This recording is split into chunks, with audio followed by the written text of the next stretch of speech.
The rope burned her wrists, but Eliza Brennan didn't flinch. Not when the auctioneer dropped the price to 60 cents. Not when the crowd laughed. And especially not when the scarred cowboy with the limp stepped forward and bought her freedom with pocket change. But as Samuel Callahan cut those ropes and walked her past the jeering faces of Hollow Ridge, Montana, neither of them knew that one act of mercy would ignite a firestorm that would test every ounce of courage they possessed. Before we begin, if you enjoy stories of true love, courage, and second chances, please subscribe and hit that notification bell. And comment below with the city you're watching from. I love seeing how far these stories travel. Now let's begin.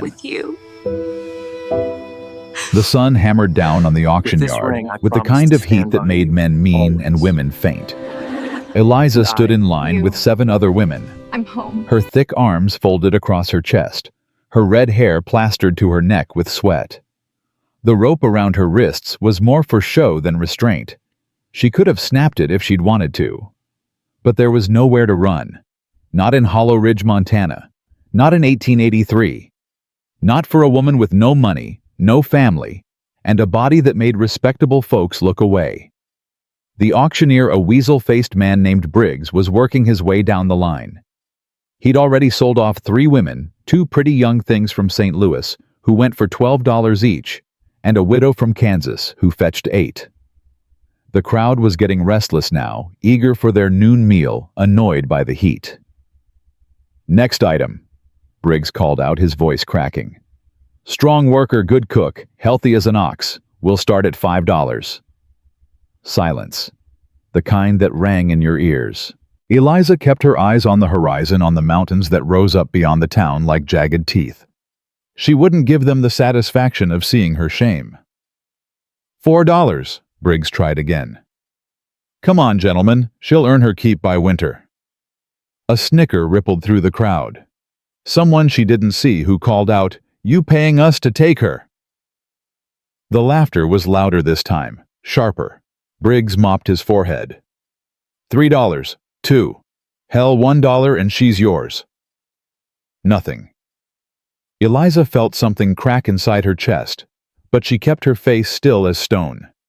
She'd learned that trick young, back when her father's drinking turned to fists, back when her mother died and left her alone with him. You don't cry. You don't beg. You stand there and take it until it's over.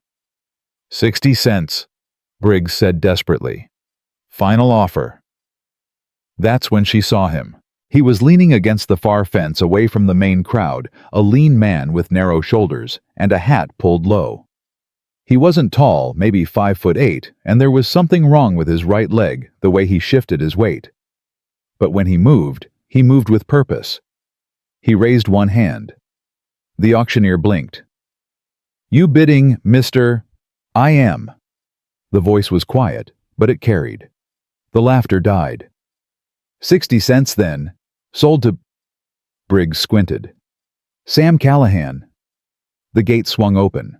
Eliza walked through it, her head high, her heart pounding so hard she thought it might burst through her ribs. The crowd parted like she was diseased. She heard the whispers. Figures Callahan would take the scraps. Probably just needs the labor. Lord knows he can't afford real help. Give it a month. He'll be trying to trade her for a mule. Sam Callahan met her at the gate. Up close, she could see the scar that ran from his left eye down to his jaw, not fresh, but not old either. His eyes were gray, the color of winter sky, and they didn't look at her the way the others had. They didn't look at her body at all. They looked at her face. He pulled a knife from his belt.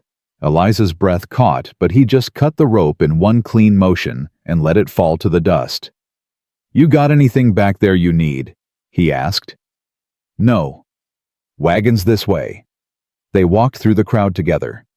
She was bigger than him by a good 50 pounds, taller by 2 inches, and she could feel every eye on them, could hear every whisper. Sam didn't look back once. His wagon was old, but well kept, the wood weathered but solid. 2 horses stood in the traces, flicking their tails at flies. He waited while she climbed up, then swung himself into the seat beside her. His right leg dragged a little as he settled in. Get up, he said to the horses, and they leaned into the harness. The auction yard fell away behind them. The road stretched out ahead, dusty and rutted, leading away from Hollow Ridge and into the emptiness of the Montana Territory. Eliza kept her hands folded in her lap and her eyes straight ahead. She didn't know what came next. She only knew that she'd been bought for 60 cents and that the man beside her hadn't said a word about what he expected in return. They rode for almost a mile before she broke the silence.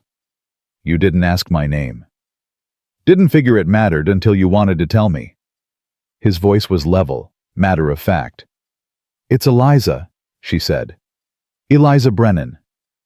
He nodded once. Sam Callahan. I know. I heard. The wagon rattled over a rough patch. A pair of ravens launched themselves from a fence post and wheeled away into the sky. Eliza watched them until they disappeared. Why'd you do it? She asked. Sam was quiet for a long moment. When he spoke, his voice was careful, like he was choosing each word with precision. Saw a woman standing in that yard who didn't beg, didn't cry, didn't bow her head when they laughed at her. He glanced at her sideways. Figured that was worth more than 60 cents. Eliza's throat tightened. She swallowed hard. What do you want from me? Nothing you don't want to give. Men always want something. Some men do. Sam agreed. I'm not asking you to trust me, just asking you to give me time to prove I'm different. The wagon crested a low rise, and she saw it a small ranch tucked into a fold of land sheltered by cottonwoods. The house was weathered gray wood, leaning slightly to the west. The barn was patched in places, and the corral fence sagged. But there were chickens scratching in the yard, and smoke curling from the chimney, and something about it looked like it had been loved once. Sam pulled the horses to a stop in front of the porch. 2 rooms, he said. One's yours. Lock on the inside of the door. You can cook if you want, rest if you don't. I'm not going to force you to do anything. Eliza stared at him. Then why'd you buy me? Sam turned to face her fully. His gray eyes were steady. I didn't buy you, Eliza, he said quietly. I saved you. There's a difference. The words hit her like a fist to the chest. She opened her mouth, closed it again, nodded once. He climbed down from the wagon, wincing a little as his bad leg took his weight, and offered her his hand. She took it. His palm was calloused and warm, his grip firm but not controlling. Inside the house smelled like pine soap and old wood smoke. It was clean, not spotless, but clean in the way of a man who did his own work and didn't let things fall apart. Sam led her down a short hallway to a small room at the back. Bed's narrow, but it's got a good mattress. My sister made the quilt before she passed. There's a basin, and I'll bring fresh water every morning. He pointed to the door. Lock works. I won't come in unless you ask me to. Eliza stepped into the room and turned slowly. There was a window facing east, and light poured through it in golden sheets. The quilt was faded blue calico, stitched with careful hands. The floor was swept clean. Supplies come twice a month, Sam added. We'll go into town in a few days. You can pick what you need. Her voice came out rougher than she intended. Why are you being kind to me? Sam tilted his head slightly, considering the question. My mother used to say that kindness isn't about what someone deserves. It's about who you want to be. He tapped the doorframe once. I'll be outside if you need anything. He left his uneven footsteps fading down the hall. Eliza stood in the center of the room, alone for the first time in 3 days. Her hands were shaking. She pressed them flat against her thighs and took a long, slow breath. Through the window, she could see Sam walking toward the barn, his gait hitching every few steps. He didn't look back, didn't hover, just gave her space. Something in her chest loosened just a fraction. She sat down on the bed and let herself cry, not from sadness, but from the sheer overwhelming relief of being treated like a human being. The first 3 days passed in a strange, quiet rhythm. Eliza woke at dawn, dressed in the same stained calico dress she'd been wearing since St. Louis, and ventured out to find Sam already at work. He was fixing fence posts, mucking stalls, hauling water, always moving, always working, his lean frame, never quite still. She watched him from the window that first morning, trying to figure him out. He was too thin, his shoulders too narrow for ranch work, but he moved with the efficiency of a man who'd learned to do more with less. The limp was worse in the morning, she noticed. He favored his right leg until the sun was well up, and then it seemed to ease a little. By the second morning, she couldn't stand the feeling of being useless. She found flour and lard in the pantry, salt in a tin. She mixed biscuits the way her mother had taught her, working the dough with strong hands, and set them in the oven to bake. The smell filled the house, warm and homey and real. When Sam came in for breakfast, he stopped in the doorway and just stared. "You made these?" "I did." He sat down at the table, took one and bit into it. For a moment he didn't say anything. Then he looked up at her and there was something unguarded in his face. "Best thing I've eaten in 5 years." Eliza felt heat rise in her cheeks. "It's just biscuits." "No," Sam said quietly. "It's not." After that, she cooked every morning. She didn't ask permission, she just did it. And Sam never tried to stop her. He ate what she made, thanked her, and went back to work. In the afternoons, she mended his shirts, patched holes in the curtains, swept the floors. Not because she had to, because it felt good to be useful, to have a purpose. On the third evening, they sat on the porch together, watching the sun sink behind the mountains.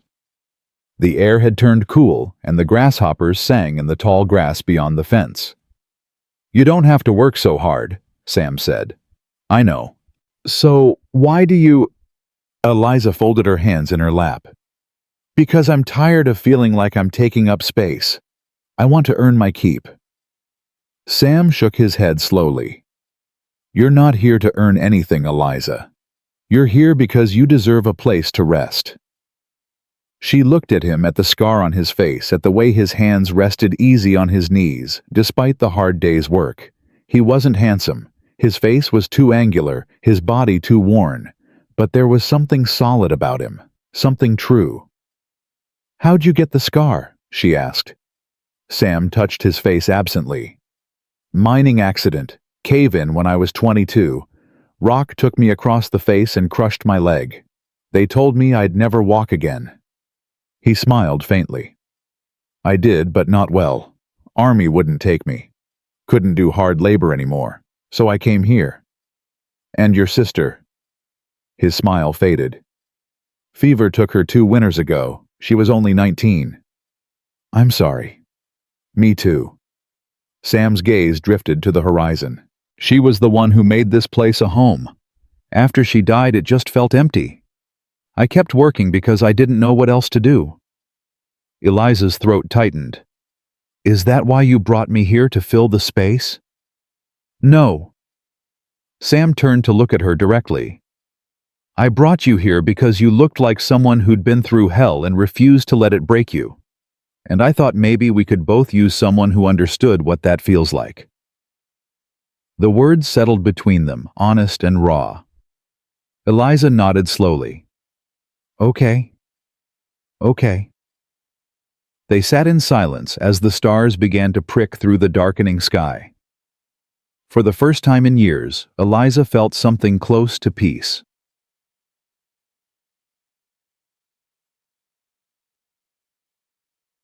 On the 4th day, they went into Hollow Ridge.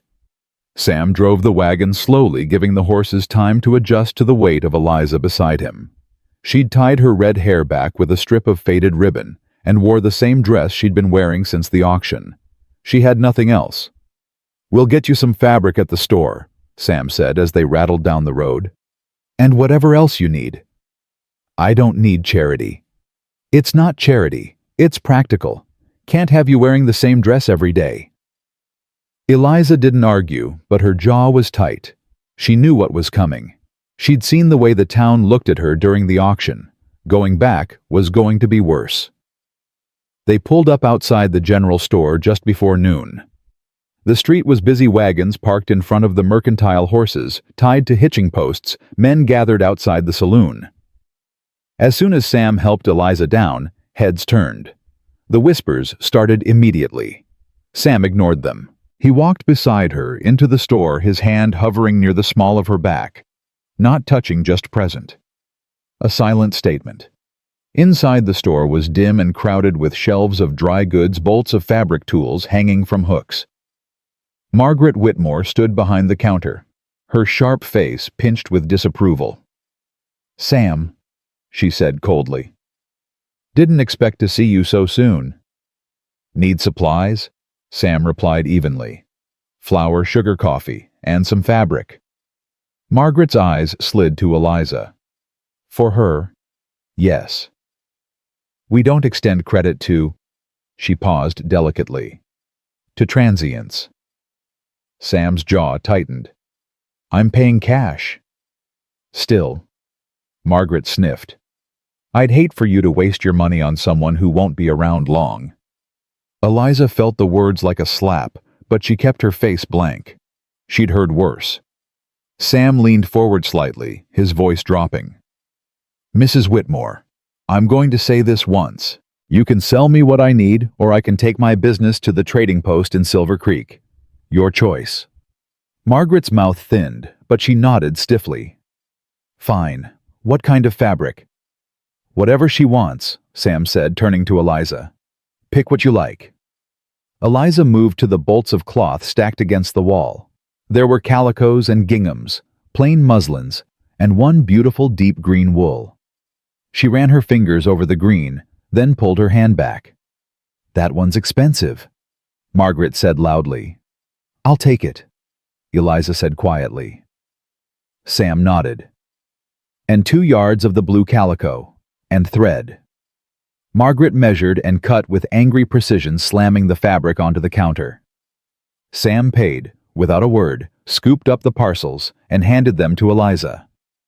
As they turned to leave, a man stepped into the doorway, tall, broad-shouldered, with a sneer that made Eliza's stomach churn. "Well, well," he drawled, "if it isn't Callahan and his 60-cent purchase." Sam's voice went flat. "Move Gibbons." Earl Gibbons didn't move. He looked Eliza up and down with undisguised contempt. "You know, Sam, if you get tired of her, I've got a friend who runs a brothel in Butte. He takes all kinds." The store went dead silent. Sam set the parcels down carefully on the counter. When he turned back to Gibbons, his face was calm, but his eyes were cold as winter. "Say that again," Gibbons grinned. "You heard me." Sam hit him. It wasn't a wild punch. It was precise, controlled, aimed at Gibbons' gut. The bigger man doubled over with a grunt, and Sam followed up with a knee to the face that sent him sprawling backward into the street. "Next time," Sam said quietly, standing over him. "Keep her name out of your mouth." He picked up the parcels, took Eliza's arm gently, and walked out. The crowd outside had gathered, staring. No one said a word. Sam helped Eliza into the wagon, climbed up beside her, and drove out of town without looking back. They were a mile down the road before Eliza spoke. "You didn't have to do that." "Yes," Sam said, his knuckles white on the reins. "I did." "Why, you barely know me." Sam pulled the wagon to a stop and turned to face her. "Because you're under my protection now, and I don't let people disrespect what's mine." Eliza's breath caught. "I'm not yours." "No," Sam agreed. "You're not. But as long as you're on my land, living in my house, eating at my table, I'll defend you like you are. That's the deal." She stared at him, this scarred, limping man who'd just fought for her honor in front of half the town. "You're going to regret this," she said quietly. "They're never going to let you forget you chose me." Sam's expression softened. "Eliza, they already said the worst things they could say. And I'm still here. So are you. That's all that matters." He flicked the reins and the wagon started moving again. Eliza sat beside him in silence, something fierce and painful swelling in her chest. She didn't have a name for it yet, but it felt dangerously close to hope. That night, she couldn't sleep. She lay in the narrow bed, staring at the ceiling, replaying the day over and over. The way Sam had stood up for her, The way he'd hit Earl Gibbons without hesitation. The way he'd looked at her afterward like she was worth defending. No one had ever done that before. Finally, she got up and padded down the hall in her bare feet. The house was dark, except for a faint glow coming from the main room. She found Sam sitting at the table, a cup of coffee in front of him, staring at nothing. "Can't sleep?" she asked. He looked up, startled. "Didn't mean to wake you." "You didn't." She hesitated, then sat down across from him. "I wanted to thank you. For today." Sam shook his head. "You don't need to thank me." "Yes, I do." Eliza folded her hands on the table. "No one's ever stood up for me like that." "Then you've been around the wrong people." She smiled faintly. "Maybe." They sat in comfortable silence for a moment. Then Sam spoke again, his voice low. "My sister used to say that the measure of a person isn't what they look like or how much money they have. It's what they do when no one's watching, and how they treat people who can't fight back." He met Eliza's eyes. "You've got more strength in you than anyone I've ever met. And if the people in this town can't see that, it's their loss." Eliza felt tears prick her eyes, but she blinked them back. "Why are you so kind to me?" Sam's smile was sad. "Because someone was kind to me once, when I needed it most. And I swore if I ever got the chance, I'd pass it on." He stood up, moving stiffly, and rinsed his cup in the basin. "Get some sleep, Eliza. Tomorrow's another day." She watched him limp back to his room, and for the first time since her mother died, she felt like maybe, just maybe, she'd found a place where she belonged. The days that followed took on a rhythm that felt almost normal, though Eliza kept waiting for the other shoe to drop. She'd wake before dawn, dress quietly, and slip into the kitchen to start coffee. Sam would appear shortly after, his hair still damp from washing at the pump, his limp more pronounced in those early hours. They'd eat breakfast together, mostly in silence, but it wasn't an uncomfortable silence. It was the kind that came from two people who didn't need to fill every moment with words. One morning, about a week after the incident with Earl Gibbons, Sam pushed his empty plate away and cleared his throat. "I could use some help with the fence line today. West Side's sagging bad, and the cattle keep pushing through." Eliza looked up from her coffee. "You want me to help?" "If you're willing. It's not easy work." She felt something stir in her chest. He wasn't asking her to cook or clean or do women's work. He was asking her to stand beside him and work the land. "I'm willing." They spent the morning walking the fence line, Sam pointing out weak posts and broken wire, while Eliza carried the tools. The sun climbed higher, turning the Montana sky into a sheet of burnished copper. Sweat soaked through her dress, but she didn't complain. Sam worked steadily beside her, driving new posts into the hard ground with methodical precision, despite his bad leg. "You're stronger than most men I've hired," he said at one point, watching her lift a roll of barbed wire that would have taken 2 men to carry. "Had to be," Eliza replied. "My father wasn't much for helping around the house after my mother died. I learned to do things myself, or they didn't get done." Sam hammered in another staple. "What happened to him, your father?" "Drank himself to death 3 years ago. Left me with nothing but debts and a reputation for being his daughter." She paused, testing the wire tension. "I tried to make it work in St. Louis. Took in laundry, did mending. But the women wouldn't hire me because I was too big, and the men wouldn't hire me because I wouldn't do what they wanted." "So you ended up at the auction?" "Seemed like the only option left." Eliza's voice went flat. "Turns out being bought for 60 cents wasn't the worst thing that could have happened." Sam stopped working and looked at her directly. "You weren't bought, Eliza. How many times do I have to say it?" "Until I believe it, I suppose." He held her gaze for a long moment, then nodded and went back to the fence. They worked in silence for another hour, before Sam finally straightened, pressing a hand to his lower back. "That's enough for today. Let's head back." As they walked toward the house, Eliza found herself studying him from the corner of her eye. He moved like a man twice his age, sometimes that limp dragging at every step. but there was a quiet dignity in the way he carried himself. He never complained, never made excuses, just did what needed doing and moved on. "Can I ask you something?" she said. "Go ahead." "Why haven't you married a man with land? Even a small spread like this usually has women lining up." Sam's laugh was short and bitter. "You haven't noticed the scar. The limp most women in Hollow Ridge wouldn't give me a second look, even if I had twice the land. That's their loss." He glanced at her sharply, something unreadable in his expression. "Maybe. Or maybe they're smart enough to know that a broken-down cowboy with a failing ranch isn't much of a catch." "This ranch isn't failing," Eliza said firmly. "It's just tired. There's a difference." Sam stopped walking. "You really believe that?" "I do."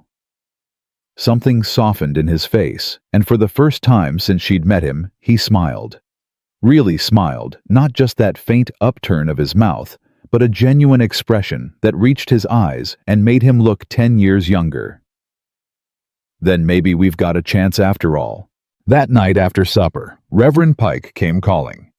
Eliza was washing dishes when she heard the wagon pull up and her stomach clenched. She'd managed to avoid most of the town since the incident at the general store, but she knew she couldn't hide forever.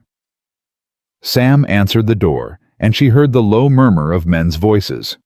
Then Sam called out, "Eliza, Reverend Pike would like to meet you properly." She dried her hands on her apron and walked into the main room. The Reverend was older than she'd expected, probably in his 60s, with white hair and kind eyes that crinkled at the corners. He stood when she entered, which surprised her.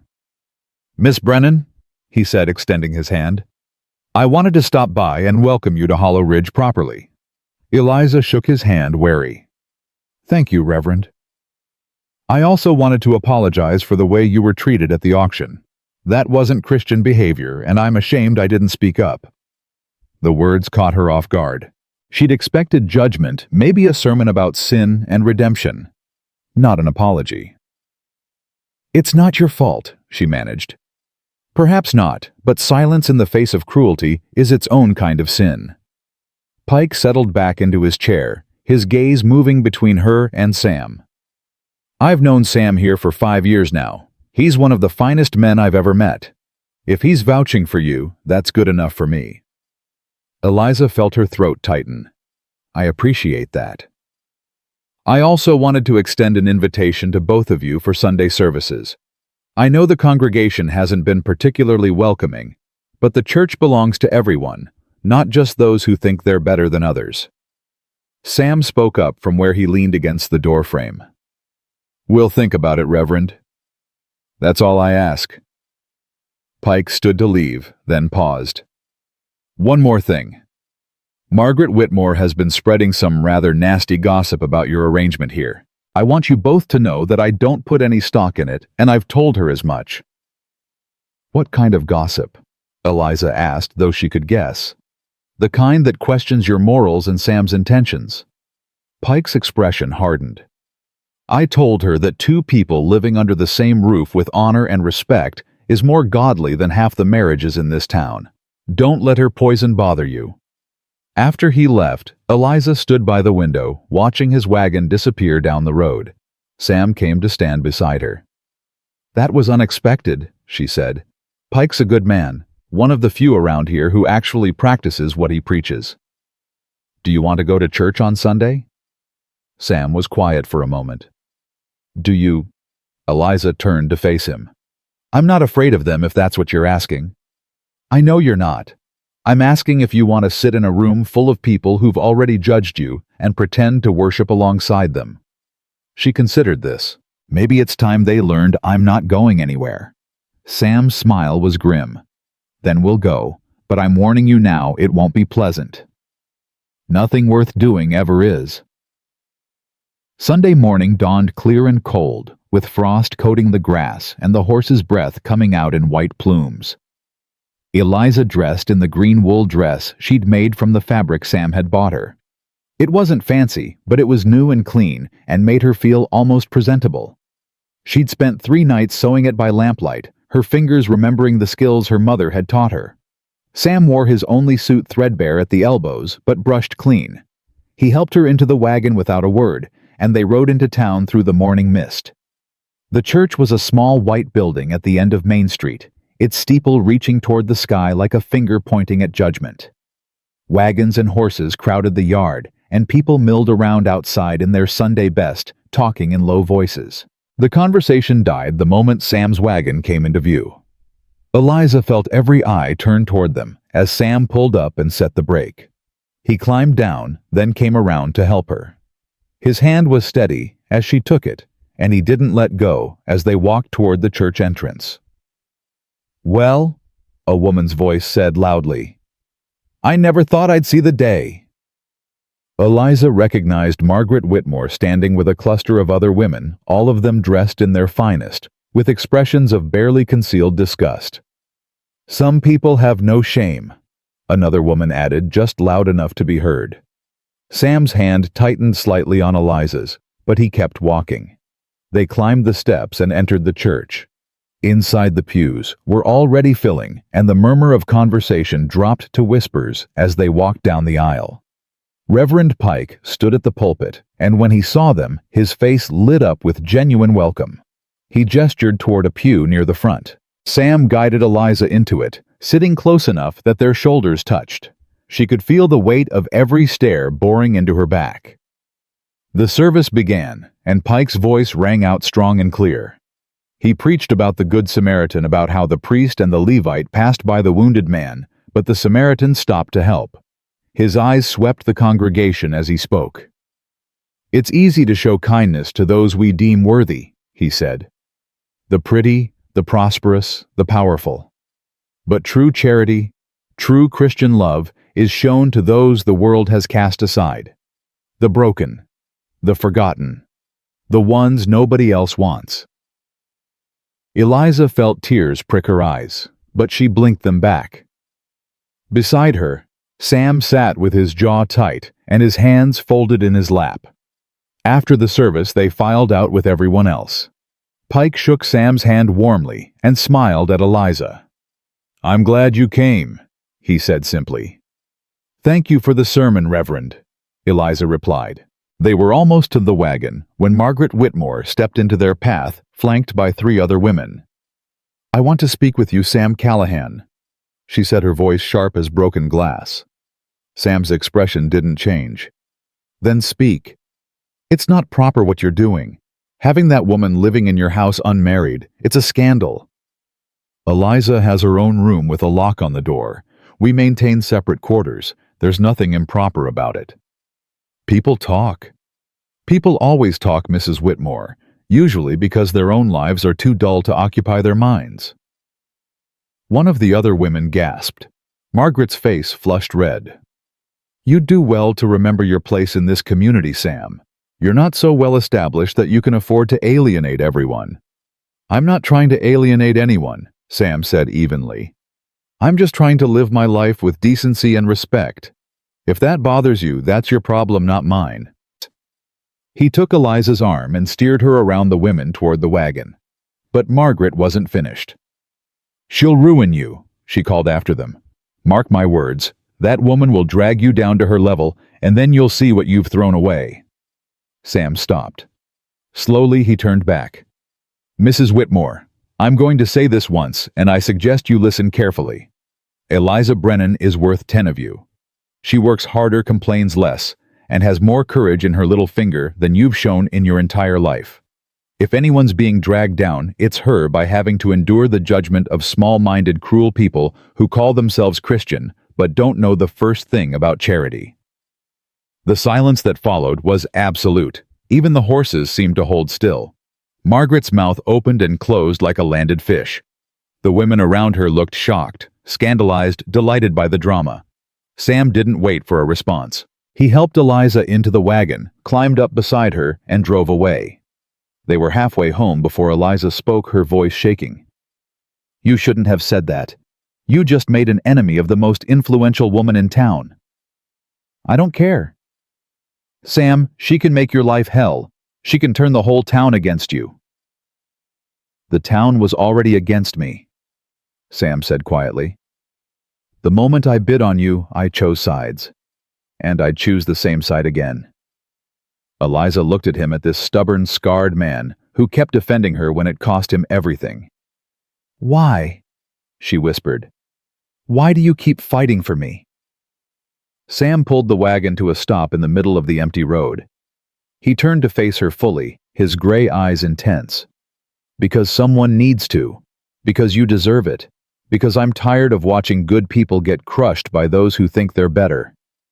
He paused. And because when I look at you, I don't see what they see. I see someone who survived. Someone who refused to break. Someone worth knowing. The words hung in the air between them, heavy with meaning. Eliza felt something crack open inside her chest, something she'd kept locked away for years. It wasn't love, not yet, but it was the beginning of it. The first fragile shoots of hope, pushing through frozen ground. I don't know how to do this, she admitted. I don't know how to let someone be kind to me. Then we'll figure it out together, Sam said simply. One day at a time. He flicked the reins, and the wagon started moving again.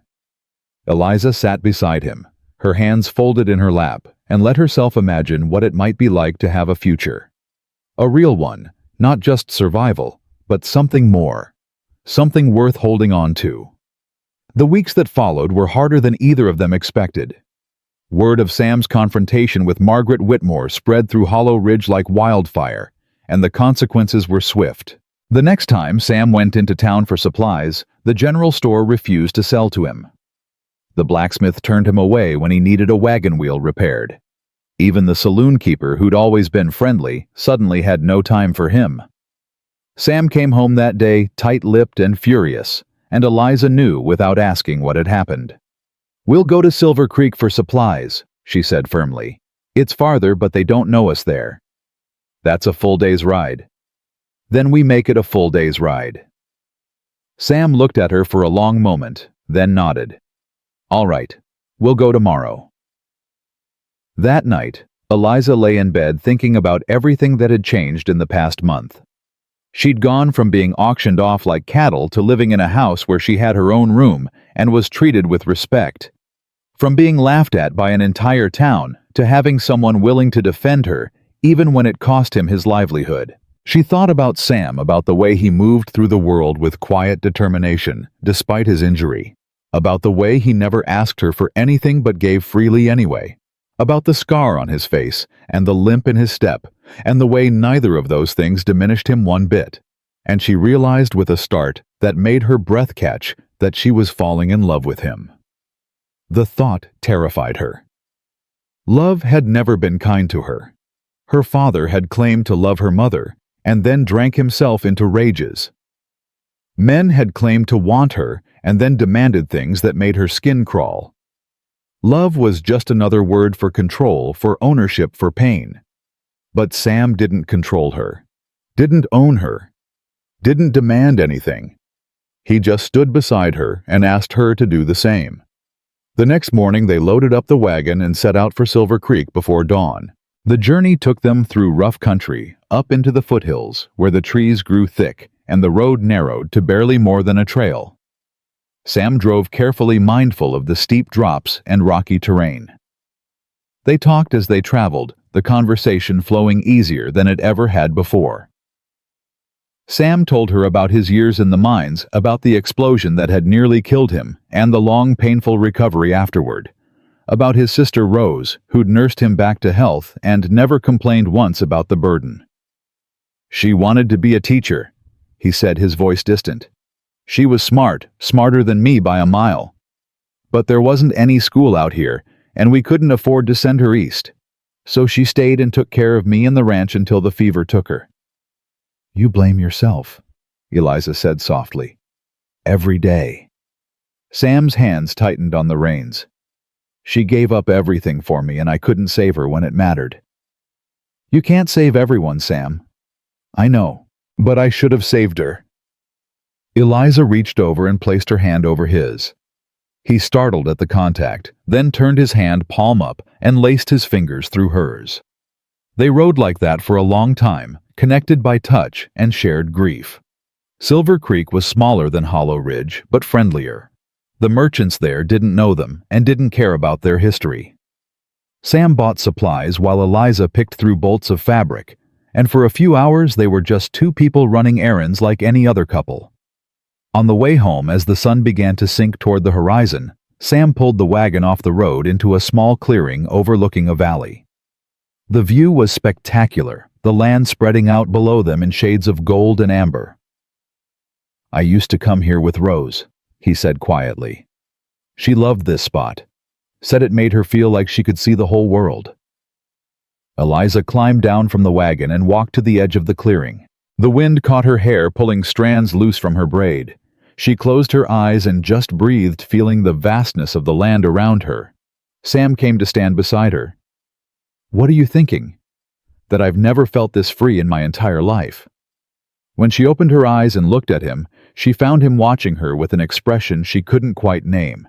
It was tender and fierce all at once, like he was memorizing every detail of her face. "Eliza," he said, his voice rough, "I need to tell you something." Her heart began to pound. "What is it?" "I'm falling in love with you." The words hit her like a physical blow. She took a step back, her hand going to her chest. "Don't," she said. "Please don't." "Why not?" "Because I don't know how to be loved. I don't know how to trust it. And I'm terrified that if I let myself believe it, you'll take it away."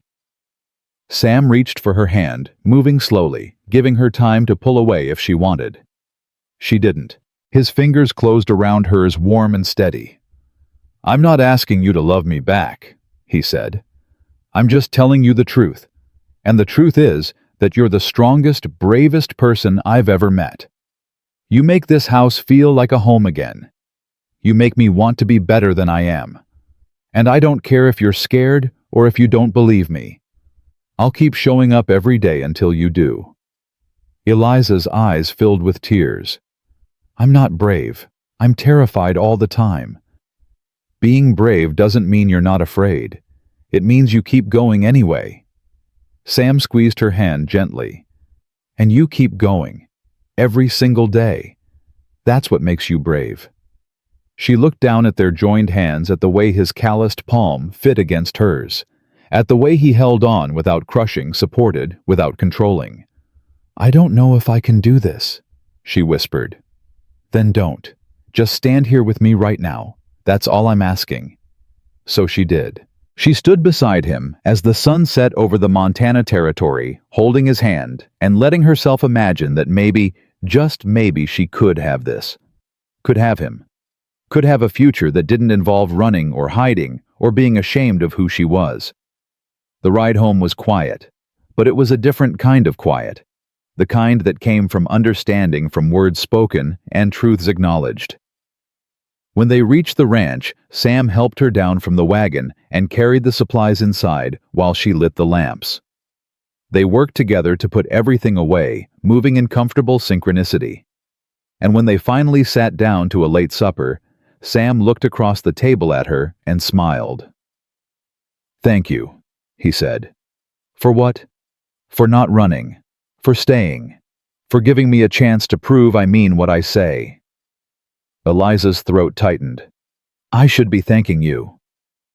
"Maybe we can just thank each other and call it even." She laughed a real laugh, and it felt like breaking free of chains she'd been wearing so long she'd forgotten they were there. That night she lay in bed and let herself think about Sam's words. About love and trust and all the things she'd convinced herself she didn't deserve. And for the first time, she let herself wonder if maybe she'd been wrong. The answer came 3 days later in the form of smoke. Eliza woke to the smell of it, acrid and wrong, cutting through the cool pre-dawn air. She bolted upright in bed, her heart already racing before her mind caught up. Fire. Somewhere close. She threw on her dress and ran barefoot down the hall, meeting Sam coming out of his room, already pulling on his boots. "The barn," he said, his face pale. "Get water. Now." They ran together into the yard, and Eliza saw it. Flames licking up the side of the barn, small still, but growing, fed by the dry wood and old hay. The horses inside were screaming a sound that tore through her chest like knives. Sam was already running toward the barn door, limping badly, but not slowing. Eliza grabbed 2 buckets from the porch and ran for the pump, her bare feet slipping in the dirt. She filled them and ran back, water sloshing over the sides and threw the contents at the base of the flames. It barely made a dent. "The horses!" Sam shouted. He'd gotten the door open and was inside, and Eliza could hear him talking to them in that low, steady voice he used when they were spooked. A moment later, he emerged leading the mare, her eyes rolling white with terror. He slapped her hindquarters and sent her galloping toward the open pasture. Eliza filled the buckets again, her arms screaming, her lungs burning from smoke. Sam went back in for the gelding, and she heard the horse fighting him, heard the crash of hooves against wood. The flames were higher now, spreading across the roof. "Sam, get out!" she screamed. He came out leading the gelding, both of them coughing. The horse bolted the moment it cleared the door. Sam bent double, gasping for air. "There's still hay in there," he choked out. "Tools. The saddles." "Let it burn. You're not going back in." "I can't afford to lose everything." Eliza grabbed his arm as he tried to turn back. "And I can't afford to lose you." The words hung between them for half a second before the roof groaned and a section collapsed inward, sending up a shower of sparks. The heat was unbearable now, pushing them back. Sam stood there watching his barn burn, his face reflecting the orange glow, and Eliza saw something break in him. "I built that with my own hands," he said quietly. "Rose and I together. It was the first thing we did when we bought this land. We'll rebuild it. With what money I can barely afford supplies as it is." Eliza didn't have an answer for that. She just stood beside him and watched the fire consume the barn, feeling helpless and furious and scared all at once. By the time the sun came up, there was nothing left but charred timber and ash. The horses had calmed down and were grazing nervously at the far end of the pasture. Sam walked through the ruins, kicking at debris, his shoulders slumped in defeat. "Sam," Eliza said carefully, "look at this." She was standing near what had been the back wall, pointing at something in the ash. Sam came over and knelt down, then went very still. "That's kerosene," he said, his voice flat. "Someone set this fire." Eliza felt ice flood her veins. "Who would do that?" "Take your pick. Half the town hates me now." Sam stood up, his jaw tight. "But I've got a pretty good idea where to start." "Don't," Eliza said immediately. "Don't go into town looking for a fight. That's what they want." "So I'm supposed to just let them burn me out?" "No, you're supposed to be smart about it." She took his arm. "We go to the sheriff. We report what happened. We do this the right way." Sam looked like he wanted to argue, but after a long moment, he nodded. "All right. But if the sheriff doesn't do anything, I'm handling it my way." They rode into Hollow Ridge that afternoon, both of them smelling like smoke and exhaustion. The sheriff's office was a small building at the end of Main Street, and Sheriff Bill Hutchins was sitting behind his desk picking his teeth when they walked in. "Sam," he said without much interest, "what can I do for you?" "Someone burned down my barn last night. I want to file a report." Hutchins raised his eyebrows. "Burned down? You sure it wasn't just an accident? Old barns catch fire all the time." "There was kerosene," Sam said. "Someone poured it on purpose." "That's so." Hutchins leaned back in his chair. "You got any proof? Any witnesses?" "Just the evidence at the site." Hutchins scratched his chin. "Well, I'll look into it. But between you and me, Sam, you've been making a lot of enemies lately. Maybe this is just folks expressing their opinion about your choices." Sam's hands clenched into fists. "Are you saying I deserve to have my property destroyed?" "I'm saying actions have consequences. You want to keep company with questionable people, you can't be surprised when decent folks take offense." Eliza stepped forward before Sam could respond. Questionable people. Is that what you're calling me, Sheriff? Hutchins looked her up and down with barely concealed disdain. I'm calling it like I see it, ma'am. You came here under questionable circumstances, and now Sam's paying the price for taking you in. So you're not going to investigate? I'll look into it, Hutchins repeated, but his tone said he wouldn't. Now if you'll excuse me, I've got work to do. Outside, Sam was shaking with anger. Eliza had to physically steer him toward the wagon to keep him from going back in. He's not going to do anything, Sam said through gritted teeth. They burned down my barn, and he's not going to do a damn thing about it. I know. So what do we do? Eliza thought for a moment, then said, We rebuild. We show them they can't break us. With what money, Eliza? I told you I'm barely scraping by as it is. Then we'll figure it out. We'll sell something. We'll work extra. We'll do whatever it takes. She grabbed his arm and made him look at her. But we don't give up. That's what they want. They want us to fail so they can say they were right about us. I won't give them that satisfaction. Sam stared at her, and slowly the anger in his face shifted to something else. Something like awe. You're serious? Completely. He let out a long breath. All right. Then we rebuild. They spent the rest of the day in town asking around about lumber prices and trying to figure out how they could possibly afford to rebuild the barn. The answers weren't encouraging. Lumber was expensive, and without the barn, Sam couldn't board his horses properly, which meant he couldn't hire them out for work, which meant no income. They were walking past the saloon when a voice called out, Callahan, hold up! A man emerged from the shadows beside the building. He was older, probably in his 50s, with gray hair and a weathered face. Eliza recognized him from church, though she didn't know his name. Frank Riley.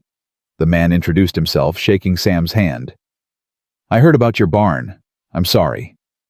Thank you, Sam said warily. I also heard what Margaret Whitmore's been saying about you. About both of you. Riley glanced at Eliza. For what it's worth, I don't agree with it. My wife and I think you're doing right by Miss Brennan.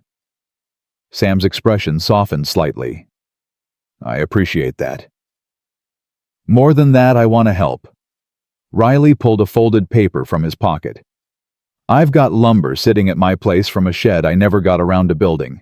Good wood already cut to size. You're welcome to it if you want it. Sam's eyes widened. I can't afford to pay you right now.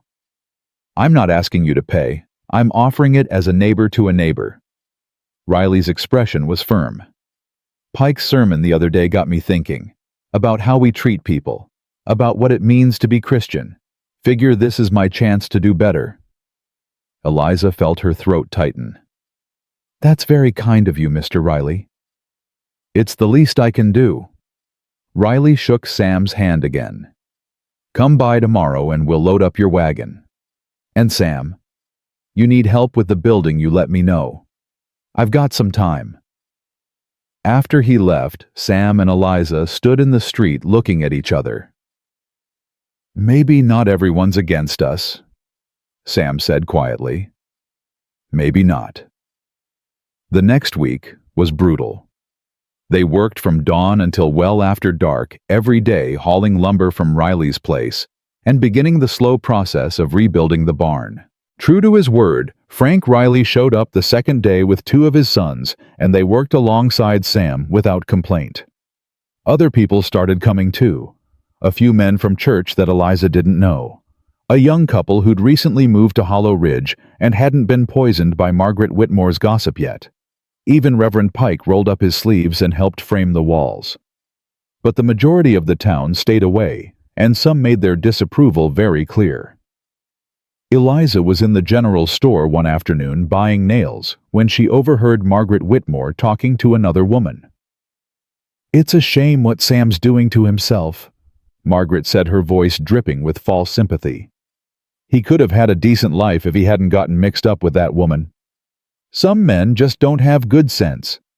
The other woman agreed. Eliza set the nails on the counter and turned to face them. Some women don't have good manners, but I suppose we all have our crosses to bear. Margaret's face flushed red. How dare you speak to me like that? How dare you speak about me like I'm not standing right here? Eliza paid for the nails and picked them up. You want to judge me, Mrs. Whitmore? Go ahead, but leave Sam out of it. He's a better person than you'll ever be, and the fact that you can't see that says more about you than it does about him.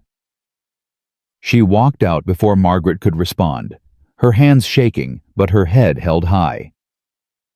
That evening, as she and Sam sat on the porch watching the new barn take shape, she told him what had happened. You shouldn't antagonize her, Sam said, though he was smiling. She'll just make things worse. Things can't get much worse. And I'm tired of letting her talk about you like you're some kind of fool for showing me basic human decency. Sam reached over and took her hand. I don't care what they say about me. I care that they're making your life harder. My life's been hard since the day I was born, Eliza said. This is nothing new, but for the first time I've got someone standing beside me instead of in front of me or behind me. That makes all the difference. Sam's fingers tightened around hers. Eliza, I've been thinking about something. What? About what Pike said. About it not being proper for us to live together unmarried. He turned to face her. I know you're scared. I know you don't trust this yet. But I want to marry you. Not because of what people say, but because I love you. Because I want to build a life with you. A real one. Eliza's heart was pounding so hard she could barely breathe. Sam, you don't have to answer now, he said quickly. I'm just putting it out there. Think about it. Take all the time you need, but know that I'm serious. I want you to be my wife. She looked at him, at the scarred, limping man who'd defended her honor, rebuilt his barn with his own hands, and loved her, despite everything the world said about her. And she realized that she'd already made her choice. She'd made it the moment he cut the ropes at the auction. She'd just been too scared to admit it. Yes, she said. Sam blinked. Yes. Yes, I'll marry you. Eliza's voice shook, but she kept going. I'm terrified, and I don't know how to do this, but I want to try. With you. Only with you. For a moment, Sam just stared at her. Then he leaned forward and kissed her soft and careful, like she was something precious. It was Eliza's first real kiss, and it tasted like hope and smoke and new beginnings. When they pulled apart, Sam was smiling wider than she'd ever seen. Tomorrow, he said. We'll go see Pike tomorrow and set a date. Tomorrow, Eliza agreed. That night she lay in bed thinking about the future, about being Mrs. Samuel Callahan, about building a life on this small ranch with this good man, about standing together against a town that wanted them to fail. She thought about her mother who'd died dreaming of a better life, about her father who'd given up on everything, about all the years she'd spent believing she wasn't worth loving. And she thought about Sam, who'd looked at her and seen value when everyone else saw nothing. She fell asleep smiling. The next morning they rode to Reverend Pike's house before breakfast. He answered the door in his shirt sleeves, surprised but pleased to see them. Sam, Eliza, what brings you by so early? We want to get married, Sam said without preamble. As soon as possible. Pike's face broke into a genuine smile. Well, that's wonderful news. Come in, come in. They sat in his small parlor while his wife brought coffee and Pike pulled out his calendar. How does 2 weeks from Sunday sound? That'll give me time to read the banns and make sure everything's proper. 2 weeks is fine, Sam said, glancing at Eliza. She nodded. Good, good. Pike made a note. Now we'll do it at the church, of course. Simple ceremony, nothing fancy. Unless you want something different. Simple is perfect, Eliza said. We don't need anything elaborate. Pike's expression grew serious. I should warn you both. There are going to be people who object. Margaret Whitmore's been quite vocal about her disapproval of your relationship. Let them object, Sam said firmly. We're not asking for their permission. No, you're not. Pike smiled. And I admire that. You're both showing more courage than most people do in a lifetime." After they left Pike's house, they rode back to the ranch in comfortable silence. The new barn was really taking shape now, the frame solid and strong. In 2 weeks, it would be finished. In 2 weeks, they'd be married. Everything was falling into place. That's when Earl Gibbons rode up. He was on a big sorrel horse, and he wasn't alone. 3 other men rode with him, all of them hard-looking characters that Eliza recognized from the saloon. Sam pulled the wagon to a stop, his body going tense. "Callahan," Gibbons said, his voice cold. "We need to talk." "I've got nothing to say to you, Earl." "Well, I've got something to say to you." Gibbons leaned forward in his saddle. "You've become a problem. You and your woman there. You're making decent folks uncomfortable. Then decent folks can look the other way. It's not that simple." Gibbons's eyes were hard. "You're bringing shame on this town, making us look like we tolerate all kinds of improper behavior. Some of us think it's time you moved on." Sam's voice went deadly quiet. "This is my land. I'm not going anywhere." "That's unfortunate." Gibbons straightened in his saddle. "Because we've decided you are, one way or another." "That a threat?" "It's a promise. You've got 1 week to pack up and leave. If you're still here after that, well..." Gibbons smiled, and it was ugly. "Accidents happen. Fires start. Sometimes people get hurt. Would be a shame if something happened to that woman of yours." Eliza felt ice flood through her veins. Sam's hand moved to his belt where he kept a knife, but he didn't draw it. "You touch her," Sam said, his voice shaking with rage. "And I will kill you. That's not a threat, Earl. That's a fact." Gibbons laughed. "Big talk from a cripple. But you've been warned. 1 week." They rode off, leaving Sam and Eliza sitting in the wagon, both of them shaking. "Sam," Eliza said carefully, "maybe we should..." "No." Sam's jaw was set. "We're not leaving. This is our home. They don't get to run us off. They burn down your barn. They'll do worse. Then we'll be ready." Sam looked at her, his eyes fierce. "I told you I'd fight for you. I meant it. I'll fight the whole damn town if I have to." Eliza wanted to argue, wanted to tell him it wasn't worth it, that they could go somewhere else and start over.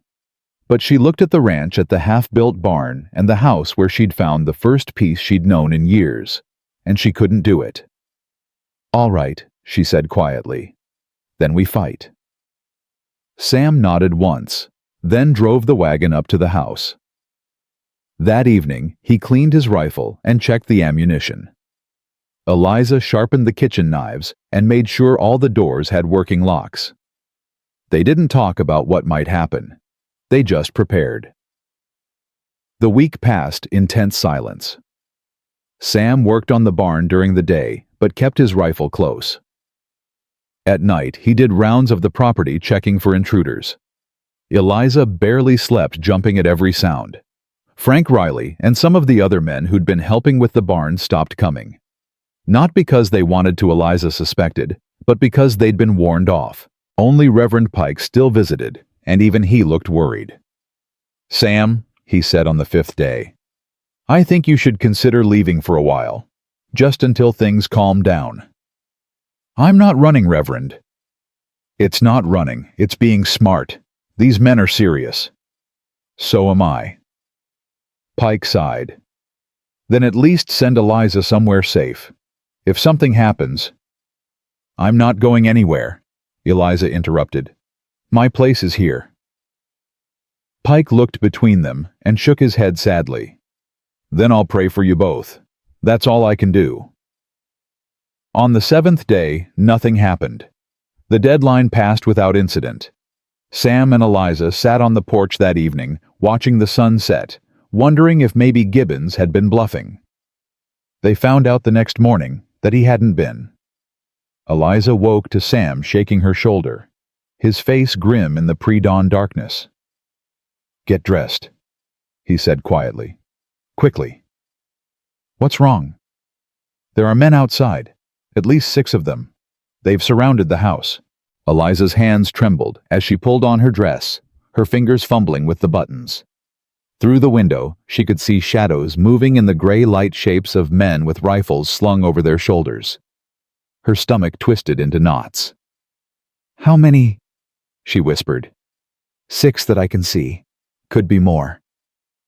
Sam was already dressed, his rifle in one hand. "Stay away from the windows."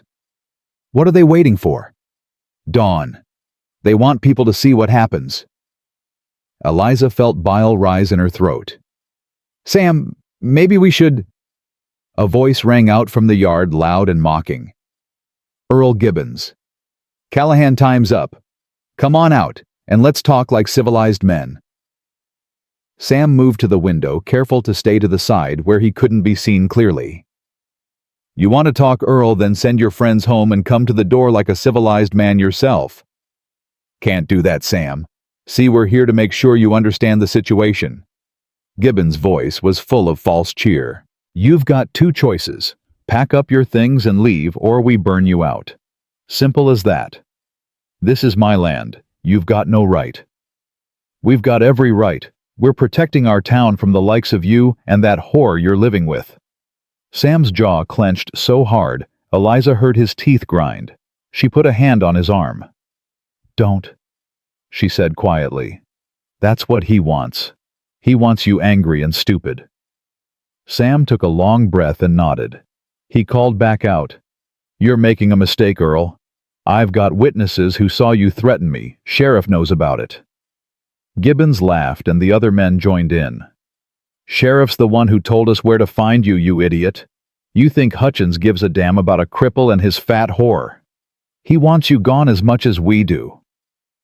Eliza felt the words hit her like physical blows, but she kept her face still. She'd heard worse. She could take it. "Last chance, Callahan. You've got 5 minutes to come out with your hands up, otherwise we start shooting." Sam turned to Eliza, his face pale but determined. "Listen to me. There's a root cellar under the kitchen floor, trapdoor hidden under the rug. You're going down there now. I'm not leaving you alone. You're not leaving me, you're being smart. If they get in here, I need to know you're safe." His hands gripped her shoulders. "Please, Eliza. I can't fight them if I'm worried about you." She wanted to argue, but she saw the fear in his eyes and realized he was right. She'd be a liability up here, someone he'd have to protect instead of another set of hands. "All right," she said. "But you better not die on me, Sam Callahan. We're supposed to get married in a week." He kissed her hard and fast. "I'll be there. I promise." She ran to the kitchen and pulled up the rug, finding the trapdoor Sam had described. It was narrow and dark with a ladder leading down. She climbed down and pulled the trapdoor closed above her, plunging herself into darkness. From above, she heard boots on wood as Sam moved through the house, checking windows and doors. Then Gibbons' voice again. "Time's up, Callahan." The first shot shattered the front window. Eliza clapped a hand over her mouth to keep from screaming. More shots followed rapid fire, the sound deafening even through the floor. She heard Sam return fire, the boom of his rifle distinct from the sharper cracks of the attackers' guns. "Give it up, Callahan. You can't win." "Neither can you," Sam shouted back.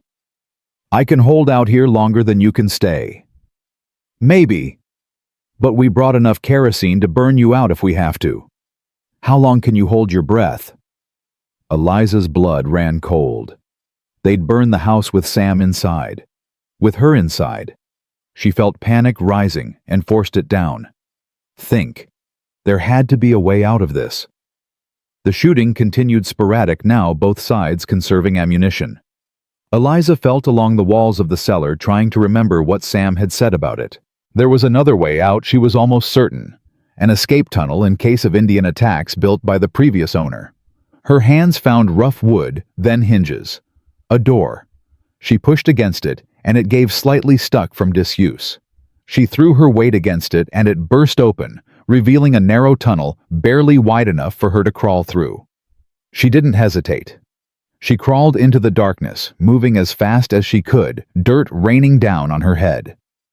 The tunnel sloped upward, and she followed it, her breath coming in gasps until she saw light ahead. The exit was hidden in a cluster of rocks about 50 yards from the house, far enough that the men surrounding the house couldn't see it. Eliza emerged into the morning light, filthy and gasping, and looked back at the house. She could see the men now spread out in a loose circle. Gibbons was behind the wagon, 3 men were using the half-built barn as cover, and 2 more were crouched behind the well. They had Sam pinned down completely, but they weren't watching the rocks behind them. Eliza's mind raced. She was unarmed, outnumbered, and had no idea how to help. But she knew one thing: she wasn't going to hide while the man she loved fought alone. She circled wide, staying low, using the terrain for cover. The men were focused on the house, shouting insults and firing occasional shots to keep Sam pinned. She made it to the back of the barn and slipped inside through a gap in the boards. Inside, she found Sam's tools: hammers, saws, and a can of kerosene. An idea formed, reckless and dangerous, but it was all she had. She grabbed the kerosene and a length of rope, working quickly. She soaked the rope in kerosene, then dragged it toward the front of the barn where the 3 men were hiding. They were talking among themselves, not paying attention to anything behind them. Eliza struck a match. The rope caught immediately, fire racing along its length toward the kerosene-soaked hay bales she'd positioned near the wall. The men noticed too late. Flames erupted with a whoosh, and suddenly the 3 of them were scrambling away from the barn, shouting in confusion. "What the hell? Who did that?" Sam must have seen what happened because his rifle barked, and one of the men went down clutching his leg. The other 2 ran for better cover, and suddenly the odds were evening up. Gibbons was screaming orders, trying to regain control. "Find who started that fire now!" But Eliza was already moving, circling back around toward the house. She saw one of the men from the well heading toward the barn to investigate, and she grabbed a piece of lumber that had been left out from the construction. She'd never hit anyone in her life, but she swung that board with all the strength in her arms and all the rage in her heart. It connected with the back of the man's head with a sickening crack, and he dropped like a stone. "Over there!" someone shouted, and Eliza ran, her heart pounding, making for the house. Bullets kicked up dirt around her feet, but she didn't stop. The back door flew open, and Sam was there, pulling her inside. "What the hell are you doing?" he shouted, slamming the door. "Saving your life," she shouted back. "I told you to stay in the cellar. And I told you I wasn't going to hide while you fought alone." A bullet punched through the wall between them. They both hit the floor, and Sam crawled to the window and fired back. Eliza grabbed the rifle he'd set aside and moved to the other window. Her hands were shaking, but she aimed like her father had taught her when she was young and fired at the shape behind the wagon. The rifle kicked hard against her shoulder, and she missed, but it was enough to make Gibbons duck down. "You know how to shoot?"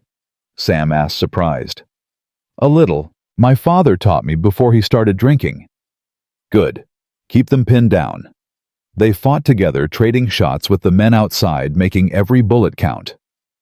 The barn was still burning and the smoke was spreading, making it harder for the attackers to see. Eliza saw one of them coughing, stumbling away from his position. Then she heard horses. Lots of them. Through the smoke, riders appeared, at least a dozen of them. Eliza's heart sank. Reinforcements. They were finished. But then Reverend Pike's voice rang out, strong and commanding. "Put down your weapons, all of you now." Eliza risked a look and couldn't believe what she was seeing. Pike was there, mounted on a gray horse, flanked by Frank Riley and his sons and several other men from church. They all had rifles, and they were aimed at Gibbons and his men. "This stops now," Pike commanded. "Earl Gibbons, you and your men are under citizen's arrest for attempted murder and arson." "You can't do that," Gibbons sputtered. "We're within our rights." "You have no rights." Pike's face was flushed with anger. "You're a mob attempting to lynch innocent people, and I'll be damned if I stand by and let it happen." "The sheriff will answer for his part in this." Pike's horse sidled closer to Gibbons. "Now put down your weapons before I let these good men shoot you where you stand." For a long moment, nobody moved. Then, one of Gibbons' men dropped his rifle. then another. Then they were all surrendering hands, raised weapons on the ground. Sam stood up slowly, his rifle still at the ready, not quite believing it was over. Eliza joined him at the door, her legs shaking so badly she could barely stand. Pike dismounted and walked toward them. "Are you hurt?" "No," Sam said hoarsely. "Thanks to you." "Don't thank me yet. We've still got a mess to sort out." Pike looked at Gibbons with disgust. "Frank, take these men into town and lock them in the jail. If Sheriff Hutchins objects, you tell him he can take it up with the territorial marshal, because that's who I'm writing to tonight." Riley nodded and started gathering up the prisoners. Gibbons was still protesting, but nobody was listening. Pike turned back to Sam and Eliza. "I heard them talking in town this morning. Heard what they were planning. I got as many men as I could and came as fast as we could ride." He shook his head. "I'm sorry we didn't get here sooner." "You got here in time," Eliza said, her voice breaking. "That's what matters." The barn was still burning, but the men worked together to put it out before it spread to anything else. By noon, the fire was extinguished, and the prisoners were locked up in Hollow Ridge's small jail. Sam and Eliza sat on their porch, exhausted and filthy, watching the smoke clear. "We can't stay here," Eliza said quietly.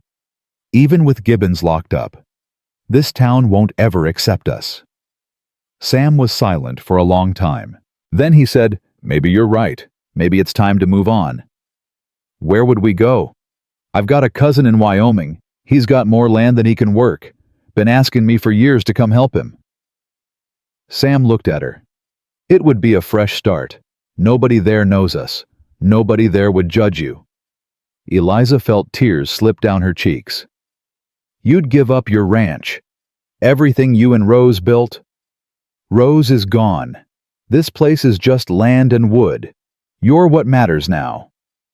Sam took her hand. "Wherever we go, as long as we're together, that's home." She leaned against him and let herself cry, all the fear and anger and relief pouring out at once. Sam held her, his arms strong and steady, and didn't say anything. He just let her feel it.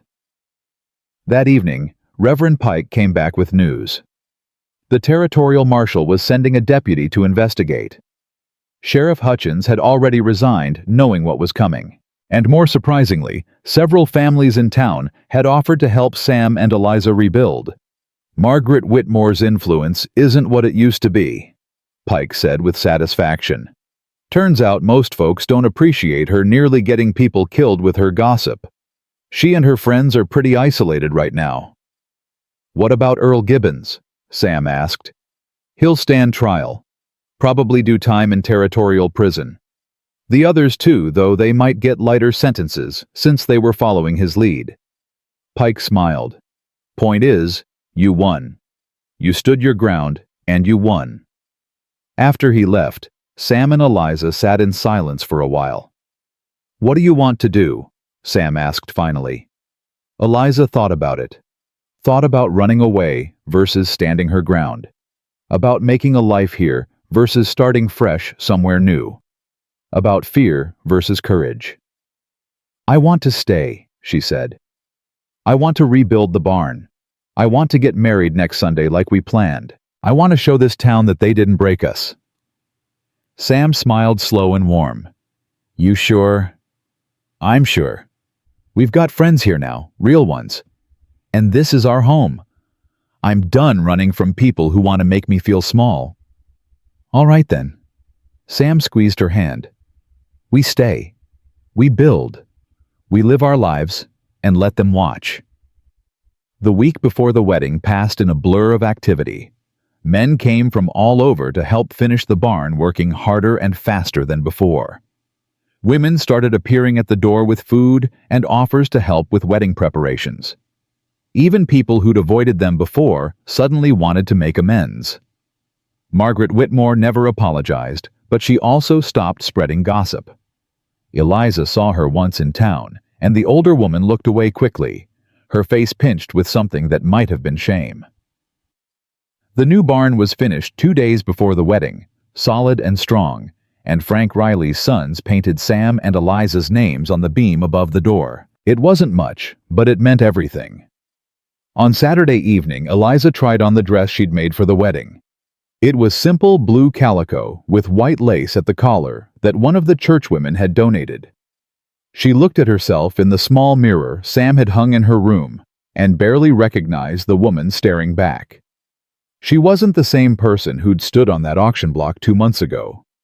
That woman had been broken, defeated, ready to accept whatever scraps of life were thrown at her. This woman was different, stronger. Not because she'd stopped being afraid, but because she'd learned to be afraid and keep moving anyway.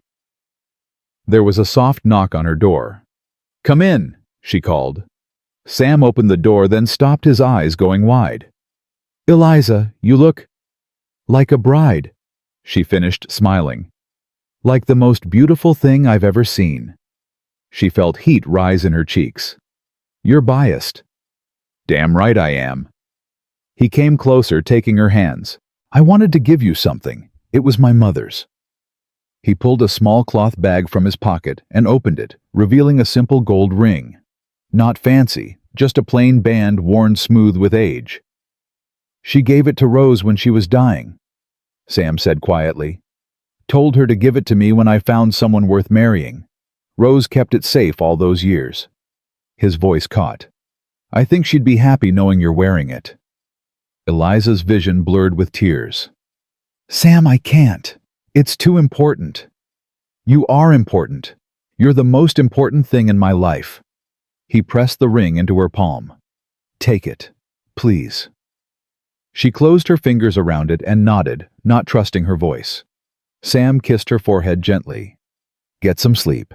Tomorrow's going to be a big day." After he left, Eliza sat on her bed, holding the ring, feeling its weight. Tomorrow she'd become Mrs. Samuel Callahan. Tomorrow her old life would officially end and a new one would begin. She was ready. Sunday morning dawned clear and bright, the kind of perfect autumn day that made everything seem possible. Eliza dressed carefully, her hands steady now, and pinned her red hair up the way her mother used to wear hers. When she looked in the mirror one last time, she saw her mother's eyes looking back at her. "I made it, Mama," she whispered. "I found someone good." Frank Riley's wife knocked on the door. "Ready, dear? The wagon's here." Eliza took a deep breath and nodded. "Ready?" The church was packed when they arrived. Every pew was full, and people stood along the walls. Eliza recognized most of them, now faces that had become familiar over the past weeks. Some had been there from the start. Some had come around slowly, but they were all here now. Reverend Pike stood at the altar beaming, and beside him, looking nervous and proud and impossibly dear in his worn suit, stood Sam. Eliza walked down the aisle alone, her head high, her steps sure. No one gave her away because she'd never belonged to anyone but herself. She walked to Sam of her own free will and took his hand. "Dearly beloved," Pike began, and his voice filled the small church with warmth. The ceremony was simple and short. Vows were exchanged. The ring slipped onto her finger. And when Pike said, "You may kiss your bride," Sam cupped her face in his calloused hands and kissed her like she was precious. The congregation applauded, and Eliza felt something inside her chest unfurl like a flower opening to the sun. Joy. Pure and uncomplicated and real. They walked out of the church together as husband and wife, and the people gathered outside, threw handfuls of rice, and cheered. It wasn't the fancy wedding some girls dreamed of, but it was real, and it was theirs, and it was perfect. That evening, after all the guests had gone home and the house was quiet, Sam and Eliza sat on their porch watching the stars come out. She leaned against him, his arm around her shoulders, the gold band on her finger catching the lamplight. "Happy?" he asked. "Happier than I knew was possible." "Good." He kissed the top of her head. "That's all I ever wanted." Eliza thought about everything that had happened since that day at the auction. The fear, the shame, the violence, the courage. The way Sam had stood beside her through all of it. The way she'd learned to stand on her own. Sam, Thank you for seeing me. For really seeing me when everyone else looked away." He pulled back slightly so he could look at her face. "Eliza, I didn't save you that day. You saved yourself. You'd been saving yourself your whole life. I just gave you a safe place to land for a while." "Then thank you for that, for giving me a home." "You gave me one too," Sam said softly. "This house was just empty walls before you came. Now it's filled with warmth and laughter and love. You did that, not me." She kissed him then, long and sweet, and when they pulled apart, both of them were smiling. "Come on," Sam said, standing and offering his hand. "Let's go inside. It's getting cold." Eliza took his hand and let him pull her to her feet. Together they walked into their house, closing the door against the Montana night. Behind that door was warmth and safety and love. Behind that door was home. And for the first time in her life, Eliza Brennan Callahan knew exactly where she belonged. The first weeks of marriage brought changes Eliza hadn't expected. Small ones mostly, but they added up to something that felt like transformation. Sam moved some of his things into her room, and she moved some of hers into what had been his, and eventually they settled into a space that belonged to both of them. The narrow bed got replaced with a wider one that Frank Riley's sons helped carry in, and Eliza sewed new curtains from fabric the church women donated. But the biggest change was inside her. She woke up every morning next to a man who loved her, who chose her every single day, and slowly, painfully, she began to believe she deserved it. One morning, about 3 weeks after the wedding, she was kneading bread dough when Sam came in from checking the fence line. He was limping worse than usual, his face tight with pain. "Your leg's bothering you," she said, wiping flour from her hands. "Just the cold settling in. It's always worse when the temperature drops." "Sit down. Let me look at it." Sam hesitated, and Eliza realized with a start that he was embarrassed. In all the time they'd been together, he'd never let her see the injury that had changed his life. "Sam, I'm your wife. There's nothing about you I don't want to know." He sat heavily in the chair and slowly rolled up his pant leg. The scar tissue was extensive, running from mid-thigh down to his ankle in twisted patterns where the bone had broken through skin and healed badly. Eliza had seen terrible things in her life, but the thought of Sam going through that kind of pain made her throat tighten. She knelt beside him and ran her fingers gently over the scars. Sam tensed. "Does it hurt when I touch it?" "No, it's ugly." "It's proof you survived," Eliza said firmly. "There's nothing ugly about that." She massaged his calf and thigh, working the tight muscles until some of the tension left his face. It became part of their evening routine after that. Sam would sit by the fire, and Eliza would work on his leg, and they'd talk about the day, about plans for the ranch, about nothing and everything. Winter came hard that year. Snow piled up in drifts taller than the fences, and the temperature dropped so low that water froze in the bucket before Eliza could carry it inside. They spent most of December just trying to keep warm and keep the animals alive. It was during one of those long, cold nights that Eliza realized her courses were late. She sat in front of the fire counting days, then counting again, her heart starting to pound. When Sam came in from his final check of the animals, she turned to him with wide eyes. "I think I might be pregnant." Sam stood frozen in the doorway, snow melting off his boots. "You're sure?" "No, but I'm 3 weeks late, and I'm never late." She pressed a hand to her stomach. "Sam, I don't know how to be a mother. I barely know how to be a wife." He crossed the room in 3 steps and pulled her into his arms. "You'll figure it out. We both will." "What if I'm terrible at it? What if I'm like my father?" "You're not your father." Sam pulled back to look at her face. "You're the strongest, kindest person I know. Any child would be lucky to have you as a mother." Over the next few weeks, the pregnancy became more certain. Morning sickness hit hard, and there were days when Eliza could barely keep anything down. Sam took over most of the cooking, making simple soups and breads that she could tolerate. He never complained, never made her feel like a burden. By the time spring arrived and the snow began to melt, Eliza's belly was starting to show. She let out her dresses and tried not to think about what childbirth would be like. She'd seen women die in labor, seen babies die too. The fear was constant, a low hum in the back of her mind. One afternoon in early April, she was hanging laundry when Margaret Whitmore's wagon pulled up. Eliza tensed, but to her surprise, Margaret got down and approached with something almost like hesitation in her expression. "Mrs. Callahan," Margaret said stiffly, "I heard you're expecting. Word travels fast. It's a small town." Margaret cleared her throat. "I wanted to bring you something." She held out a bundle wrapped in cloth. Eliza took it and unwrapped it to find baby clothes tiny and carefully made along with several cloth diapers.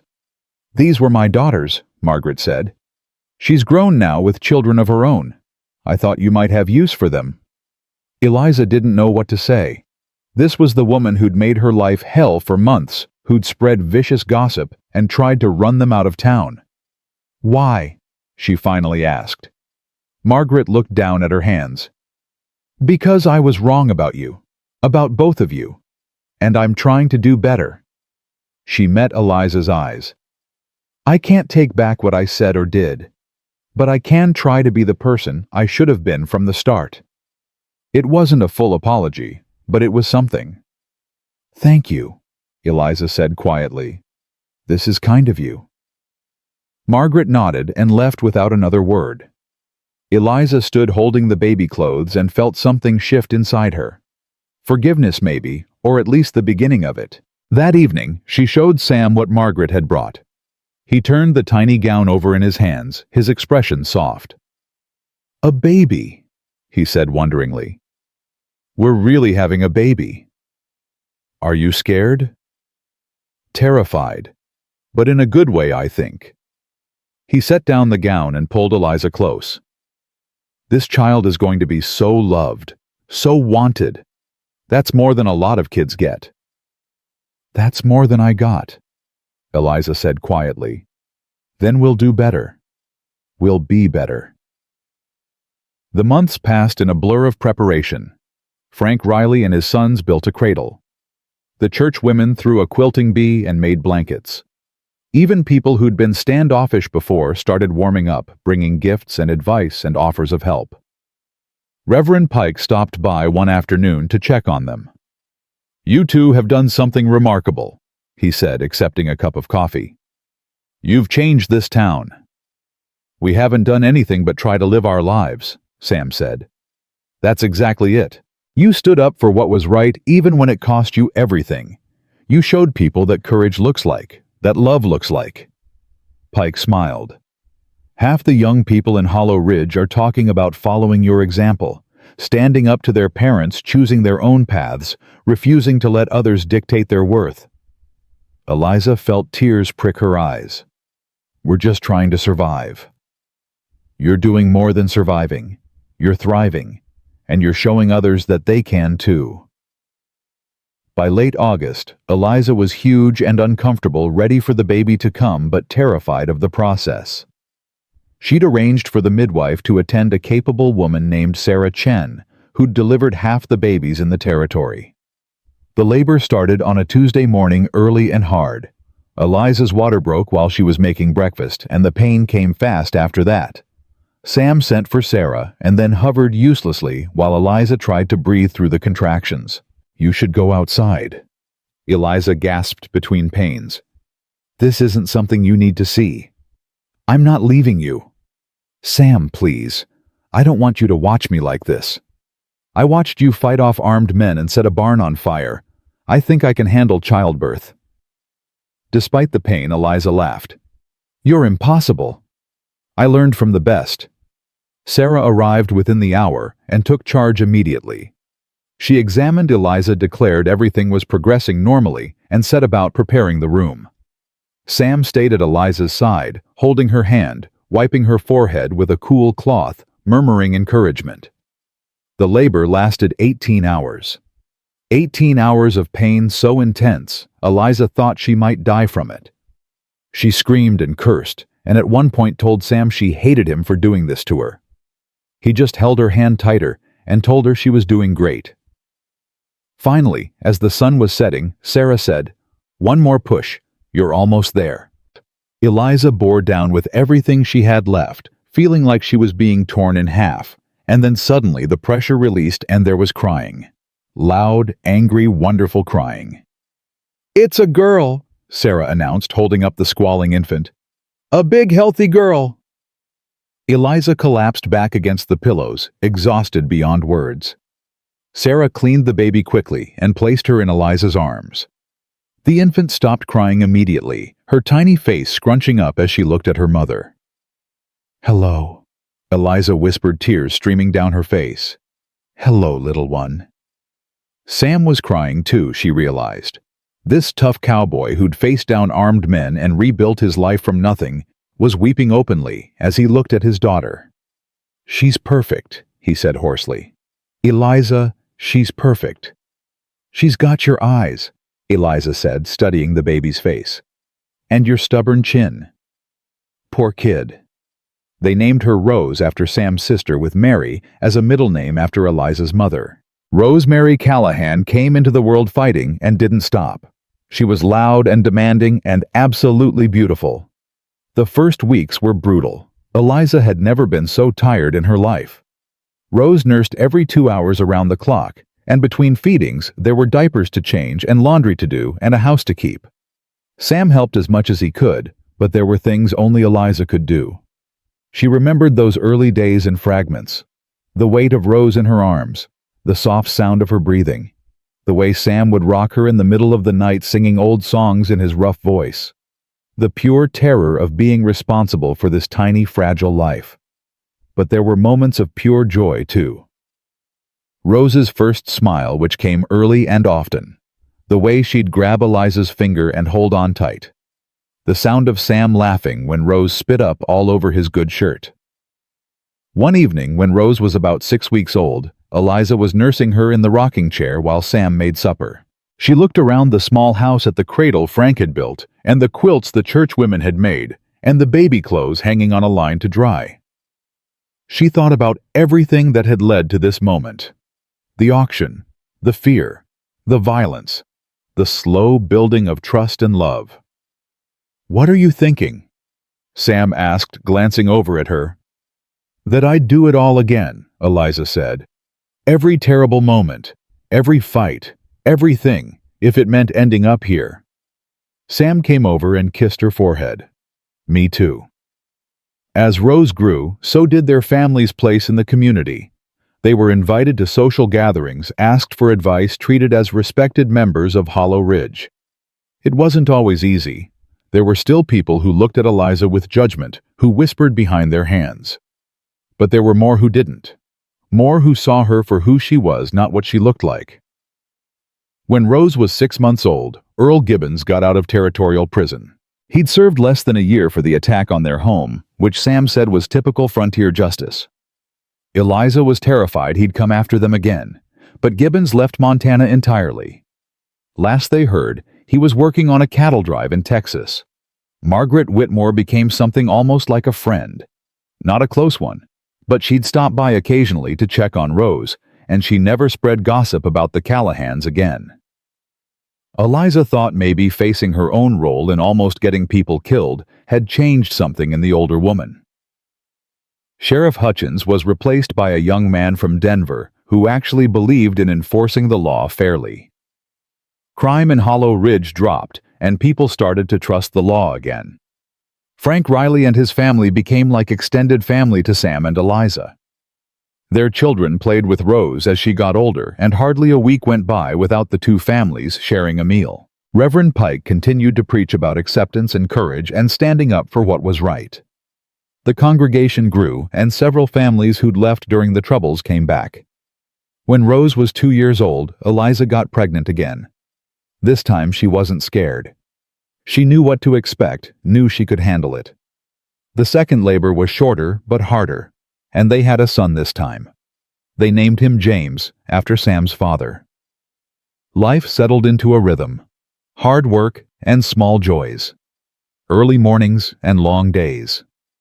Children growing and love deepening. The ranch prospered slowly but steadily. They never got rich, but they had enough.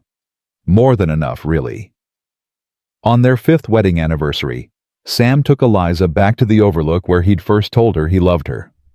They left the children with Frank's family and rode out together in the late afternoon. The view hadn't changed.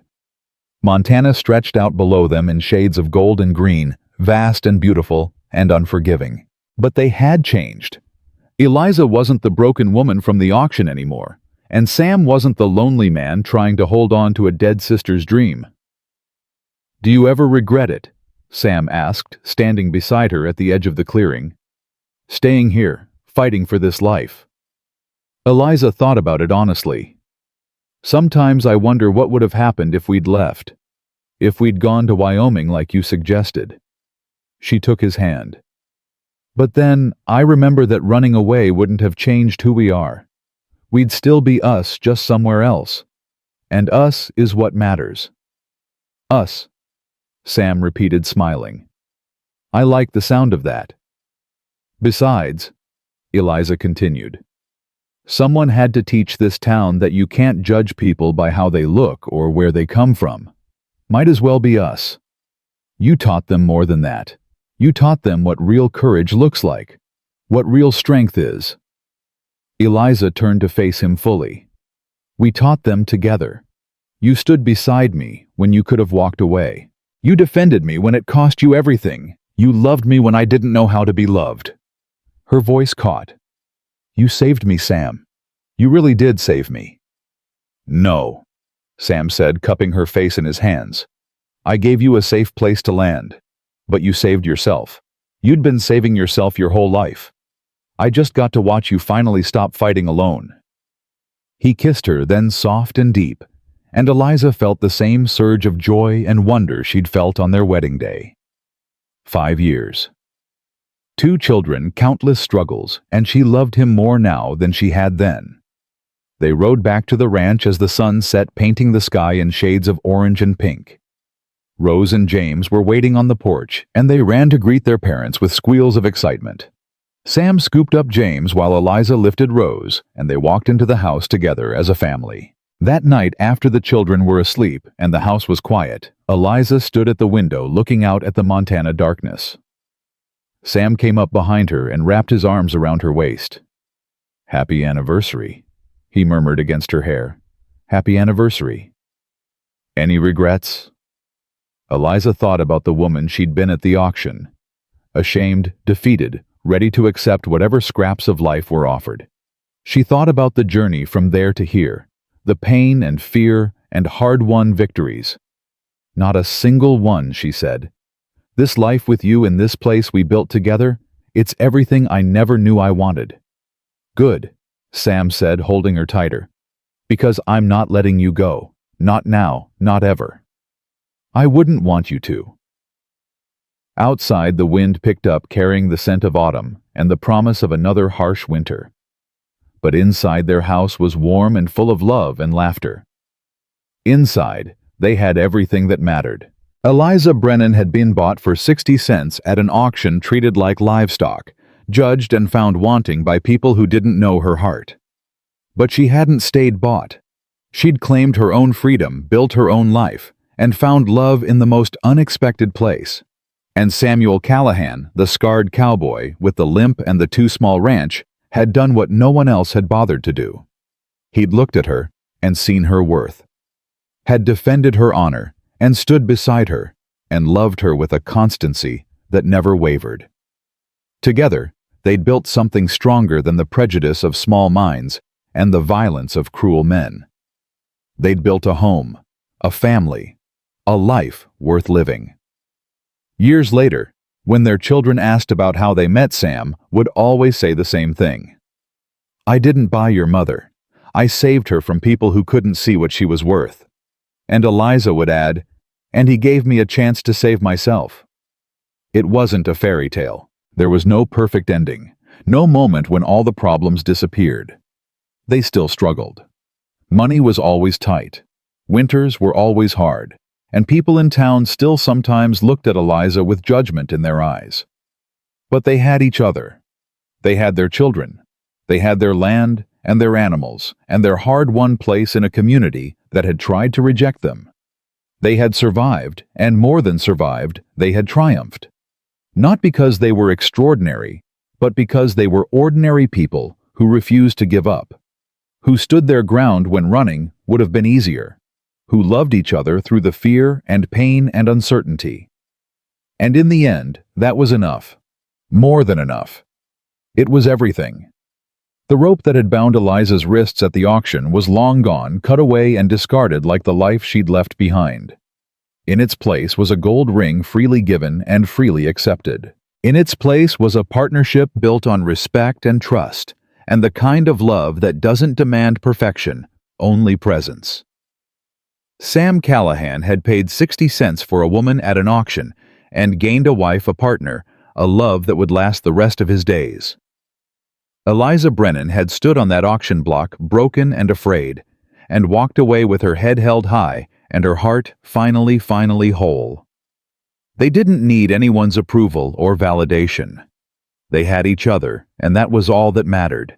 In a world that tried to define them by their scars and limitations, they had defined themselves by their courage and their love. And every night as they sat on their porch watching the Montana sunset, they knew with absolute certainty that they had won. Not because life had become easy, but because they had learned that the only opinion that mattered was their own. The only validation they needed came from the way they loved each other and raised their children and lived their lives with dignity and purpose. The town of Hollow Ridge had tried to break them and failed. They stood stronger together than they ever could have apart, and that strength rippled outward, changing everyone around them. Because that's what real love does. It doesn't just transform the people in it, it transforms the world.